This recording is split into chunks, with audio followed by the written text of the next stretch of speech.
戰國策中道出了父母對子女的深情厚誼，父母之愛子，則為之計深遠。何嘗不是告訴我們，父母養育我們，並非僅僅讓我們長大成人，而是要為我們未來的路途籌謀規劃。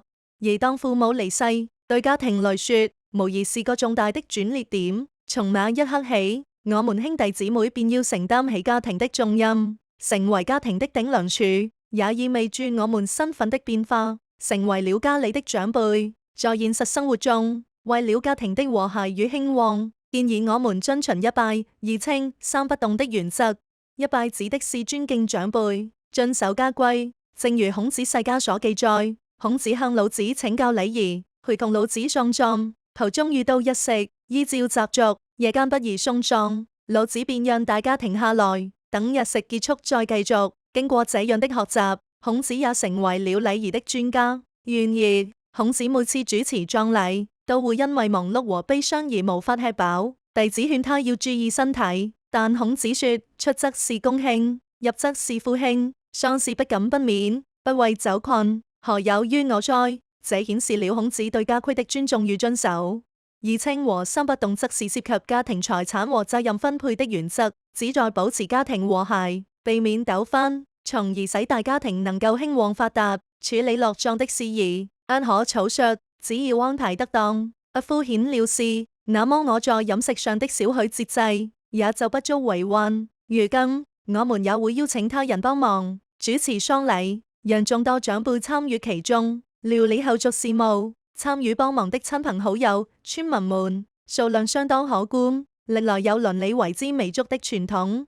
論事，身為兄弟姊妹的孝子，應向下幫忙的人行跪拜之禮，遵守本土的風俗習慣，自己飲食上稍作減少，多關照一些參加葬禮的老人和孩童，對家中長輩表達感激之情，這些行為都是極為重要的。俗語有云：老人不講古，後生要實寶。向後代傳授葬禮的禮節是至關重要的，也是遵循家規的體現。零二稱指的是人品。安排妥當落葬事宜之後，接下來便是清理父母遺留的財務。清理的過程並非將一切據為己有，而是要正式行事，不僅要繼承遺產，更要繼承父母的遺志與氣節，清償父母的舊債務，避免淪為老賴。查看父母所剩的資金以及欠下的債務，尤其是經商的家長，經濟上的往來不可避免。即便在鄉村，也有不少老人向鄰人借東西，如鋤頭、穀物、種子等。某些農隊亦是直來使用，及時歸還老人所借之物，後再繼承剩餘的家產，這才是正確的做法。我並不主張因為人去債消就無視債務的責任。雖然愛人不可以強迫我償還債務，但如果我這樣做，我家的聲譽就會受損，我們家族歷代累積的名譽就會毀於一旦。我明白，願意借錢給我的父母的人，都是心地善良、值得信賴的人，他們是我寶貴的人脈資源。我們應該遵循有借有還的原則，這樣我們的家族才能得以傳承。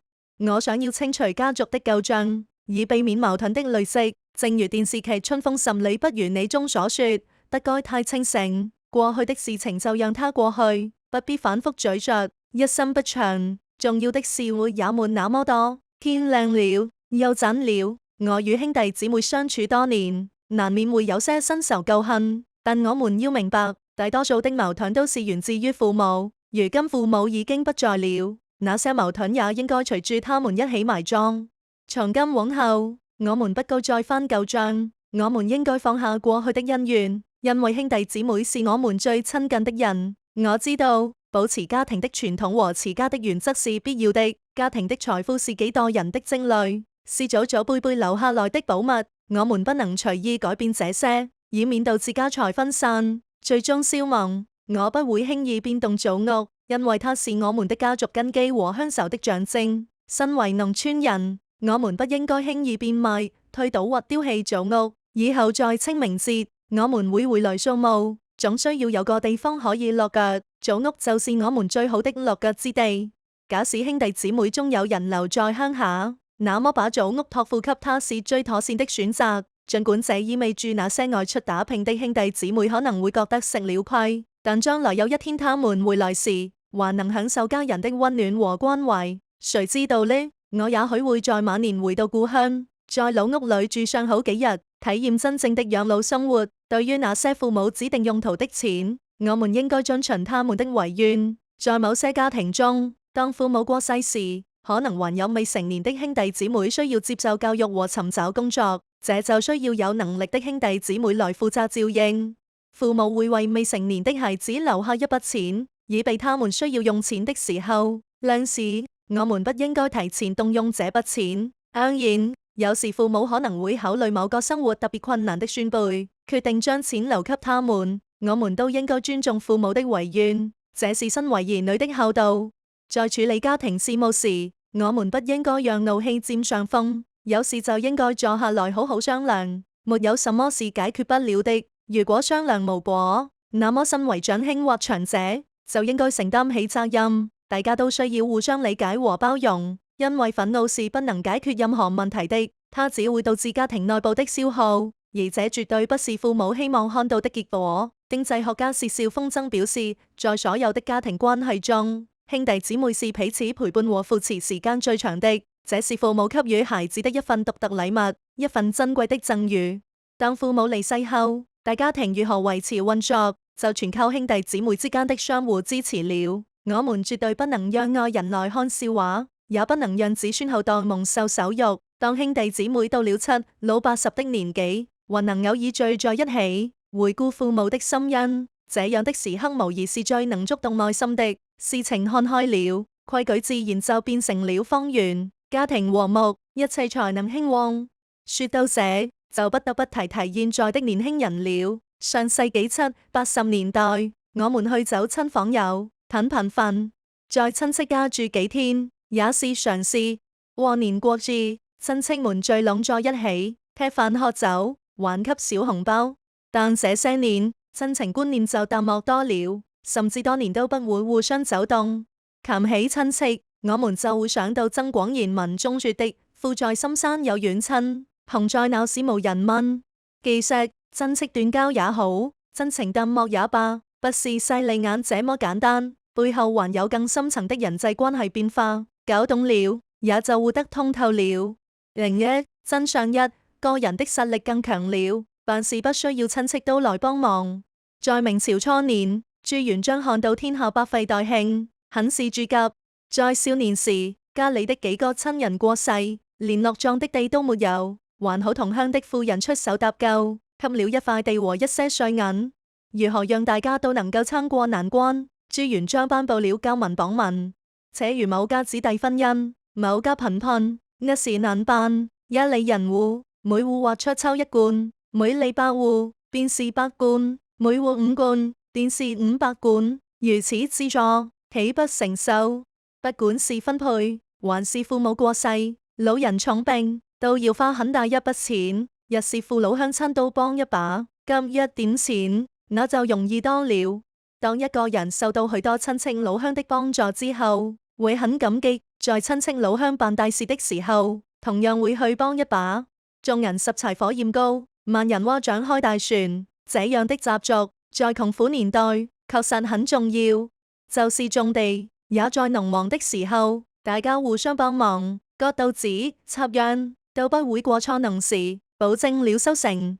再看看今天，我們的生活水平不是特別好，但比之前已經好幾倍了。鄉村也有了小洋樓、小汽車。在上世紀7、80年代，這是不敢想的事。在城市裏，有幾間房子的人也不少，一個人打工能夠養活一家人的情況也是有的。每年都有積蓄，也保證了家庭遇到大事的時候，及時能夠處理。人的獨立性更強了，家庭也是以小家庭為主。這樣的背景下，大家自然就不會太期待親戚的幫助，互幫互助的頻率少了。辦大事的時候，也是來湊人數而已，那麼親情自然就淡了。真相二，人們更重視個人化發展，不喜歡三觀不合、低層次的人。作家亦舒在《美麗新世界》裏寫道：人生短短數十載，最要緊的是滿足自己，不是討好他人。這句引起了許多人的共鳴。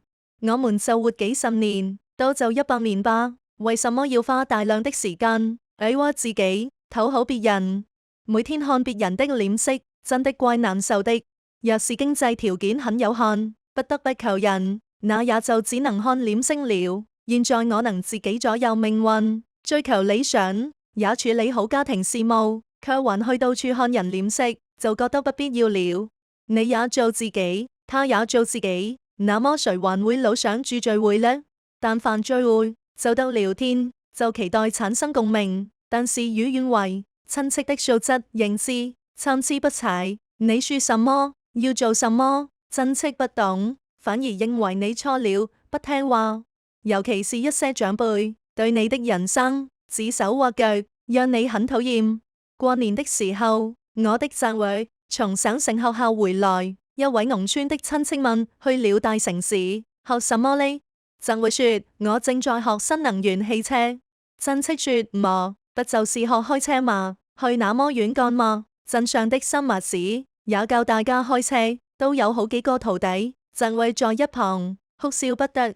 當然，侄子忍住了脾氣，畢竟對方是長輩，需要一份尊重。